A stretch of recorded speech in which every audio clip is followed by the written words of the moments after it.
Hey everyone, what's up? It's Babylonius from PeakofSerenity.com here with another 5-minute Windwalker guide video for you. This time I'm going to try and cover the rotation and priority within 5 minutes. So let's see how we do.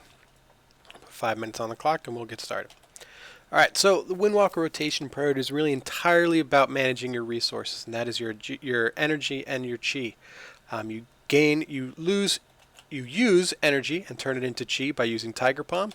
Tiger Palm casts cost 50 energy and they give you 2 chi back.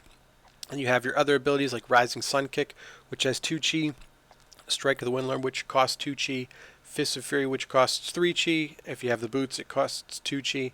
Legendary boots, Blackout Kick costs 1 chi, and Spinning Crane Kicks cost 3. I am using Serenity, but I will cover Serenity versus Whirling Dragon Punch in another video.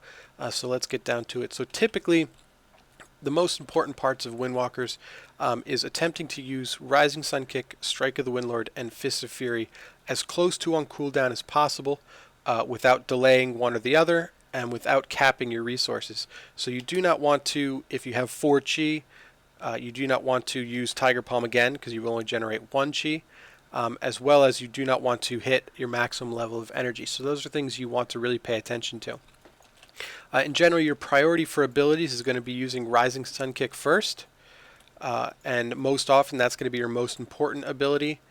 Then you want to try and use Strike of the Windlord as often as possible, and then next you want to use Fist of Fury. So I'm going to back up and break combat so I can take these boots off so you guys can see what it looks like. Alright, so Blackout Kick is really there just to spend extra chi, help you keep up hit combos, stuff like that. So really you want to use Rising Sun Kick, Strike of the Windlord, and Fist of Fury as often as possible, as close to off cooldown as you can, without capping chi and capping energy. You can use Energizing Elixir to get as much energy back. You want to use that in a situation where you can spend that energy and that chi quickly. Without wasting more. The more you waste, the less useful it becomes. So that's something to be wary of when using a talent like Energizing Elixir. And like I said, I will cover Serenity in a different video. Touch of Death, you want to use as close to on cooldown as possible. Due to the Gale Burst talent, you want to try and line it up with fitting as much damage into those 8 seconds as possible. But in general, you want to try and use Touch of Death as much as possible. You can delay any of these abilities in order to help them line up with one another, line up with other procs or damage situations, but you do want to minimize doing that, as any delays has a chance to cost you a cast throughout later in the fight. For example, Rising Sun Kick, if it has a 10-second cooldown, if you delay it for a total of 10 seconds throughout the fight, then it will cost you a fight later on, or a cast later on during the fight. If you have, same thing goes with Strike of the Windlord with a 40-second cooldown. If you delay it 40 seconds, then it will have lost a cast. So you want to minimize delaying them as often as possible. So this is what really this looks like, and I will use my. All right, so we'll start. You want to build chi with Tiger Palm, and again, this really isn't looking into the opener. Rising Sun Kick is available. Strike of the Windlord is available. I don't have enough chi for Fist of Fury, but as I hear Rising Sun Kick comes up again, Tiger Palm for chi, Fist of Fury to cast. Fist of Fury, I have Rising Sun Kick available. Then we get a Blackout Kick proc, which makes Blackout Kick free. So these are some of the things you want to watch. Really, it's important to understand your cooldowns and when they're coming up. If you look at the ability, the button in the center of my screen, you'll see what I cast last.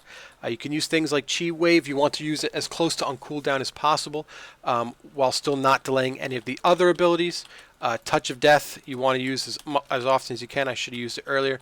But yeah, really, playing Windwalker well is all about maximizing those 3 cooldown abilities without capping your resources, your chi, or your energy. Obviously, this is a very basic guide and very basic way to explain the Windwalker priority, but it really is entirely about minimizing downtime on your cooldowns, as well as not capping resources such as chi and energy. So it's important to plan ahead. You want to know what abilities are coming off cooldown soon, so that you have the chi and the energy available to do that. And that's really where it becomes more difficult to play, and where the better players really shine, is planning ahead and understanding when they're going to need each amount of chi and energy and stuff like that. So thank you very much for watching. I didn't do a great job of performing the rotation, but it really is more about explaining. If you want more information on explaining the rotation, you can check out the guides on PeakofSerenity.com. There's a full section on rotation and priority, so definitely check that out. Let me know what you think. If you want more information, there's always more information on PeakofSerenity.com.